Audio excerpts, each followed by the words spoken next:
Okay, here's the meat I intend to cook, and it could be anything. I'm chosen beef brisket. It's not huge, just by the size of my hand. It's a really typical piece of meat you can find in a British supermarket, about the largest you can get. So yeah, I mean, it's easiest to use pork, in fact, and second easiest is chicken.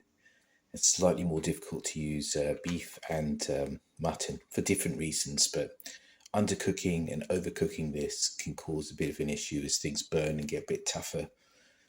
And so this needs to be cut into a piece. I mean, you can use more pieces if you like, but I'm going to try to cut it into one piece using half to three quarters of an inch thickness. I mean, if it goes up to 1 inch, I'm not going to be too bothered. This will make my cooking a lot easier. So yeah, any fat or anything on it, just going to leave it on it, mostly unless it's a huge chunk. And this is the result. I managed to get two pieces out of it. You can see the thickness, a maximum 1 inch in places. Fold that one out a little, cut that a bit more. So actually, I think I'll just cook one of these. It's only for myself. I mean, this isn't just about enough for one meal. Yeah, so to proceed. Okay, as far as seasoning goes, I've just put some salt and pepper on. This is all it's going to get. Obviously, you can do much better with various types of seasoning, but one of the things I've noticed is garlic powder doesn't really work with this sort of method. It just burns right off, so don't even bother with that, in my opinion. Now I have to prepare the wood. Okay, this is dry birch wood. You can get this online, but it's cheaper if you get it locally. I got this from a farm shop a few miles away, and it gives a fantastic smoky flavour. If you want it a bit less tarry, then you probably want to spend some time to remove this part because it gets really tarry. But just from experience, this is enough, just these two pieces here, and they aren't huge. You see? So I'm just going to chop these up into suitably sized pieces and continue. Here they are chopped up, and you see some pieces smaller, some are larger. The smaller ones will catch fire first. So they use these as kind of kindling, and then these ones will get going. So there's a certain amount of energy they give off. It's much hotter when it's on fire, and then they have embers, so it's more like a barbecue. But then the time frame for that is shorter than the actual flaming period. So yeah, it's just mostly about managing the time. And this is my condiment. It's natural yogurt Greek style. It's salt, pepper, and garlic powder. That's all really. So there's quite a lot of finely chopped fresh coriander in here. So I've laid out some wood here with some extra wood which I've chopped just in case. It won't be most nice to have it. I don't really care about this thing. Yeah, so I laid out some extra wood here, and I have some extra just in case.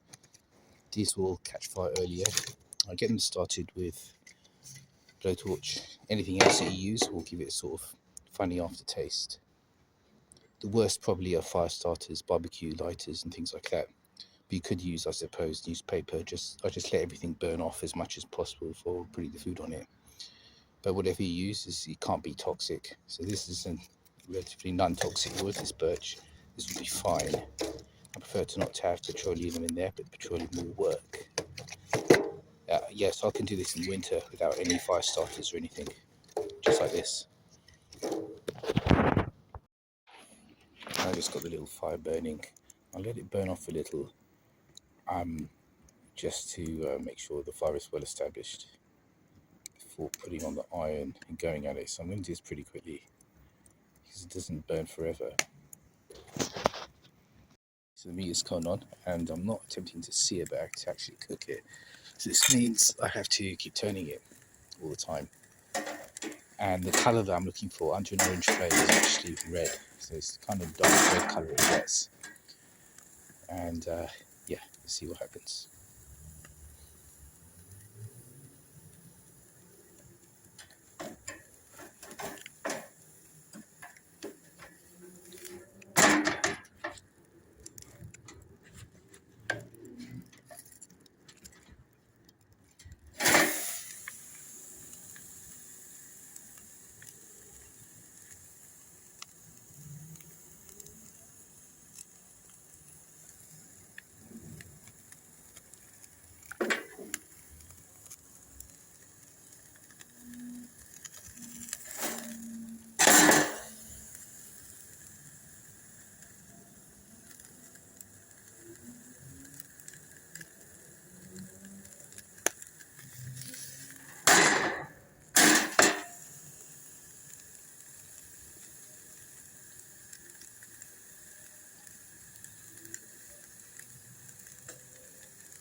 And just in the corner here, you'll see that kind of almost like a caramelization. It's not. There's a special word for it. Begins with M. I've forgotten.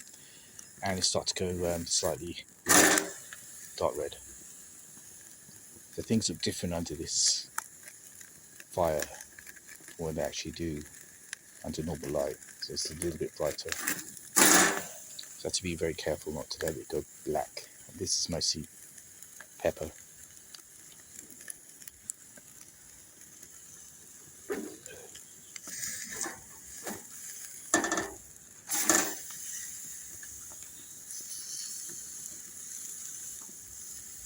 The consistency of this is still quite rubbery. So that will begin to change and I'll stop cooking.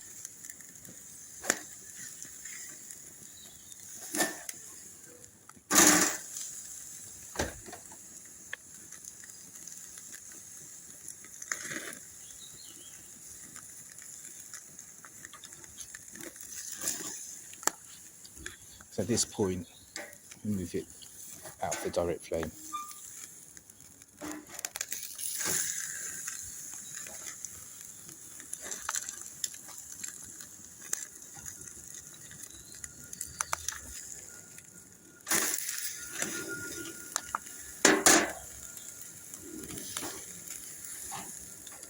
There you go. So move to the side a little. Get some heat.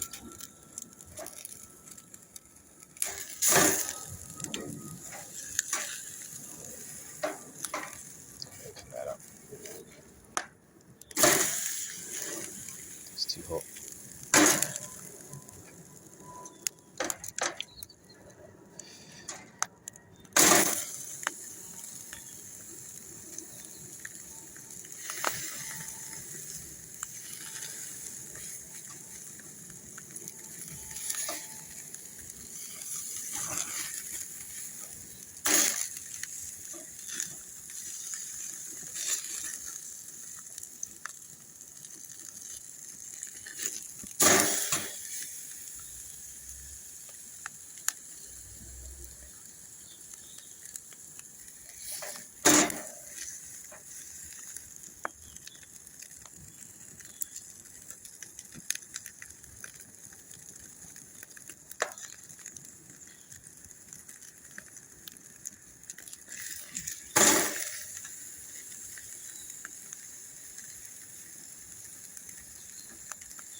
So I'm about 5 minutes in, it's just beginning to have a cooked meat flavour. Smell rather.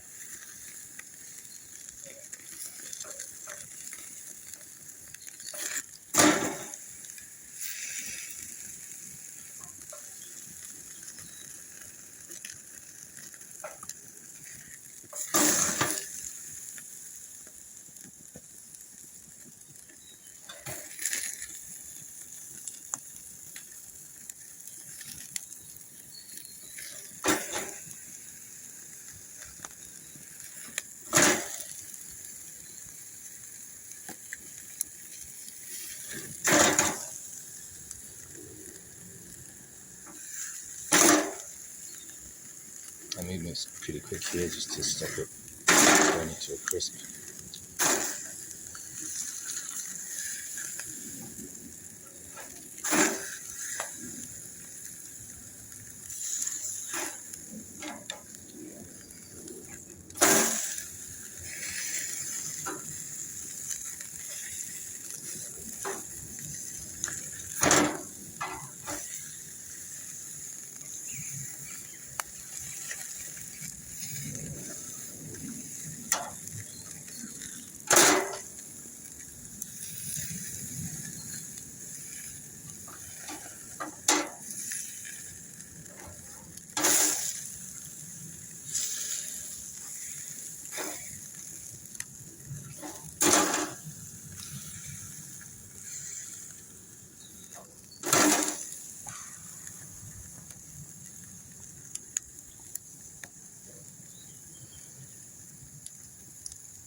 Now it's got an amazing smell, and it's just about done. So this will be quite rare inside.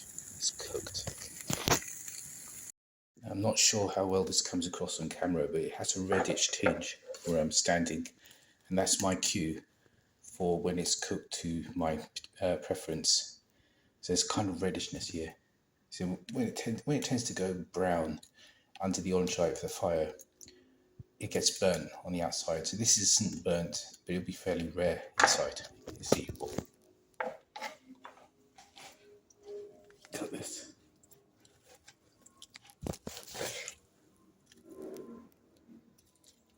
So yeah, this is what I'm after. This kind of effect. Yeah. So to put the flames out, just dump water on them. It's safer than leaving them burning out there, I think.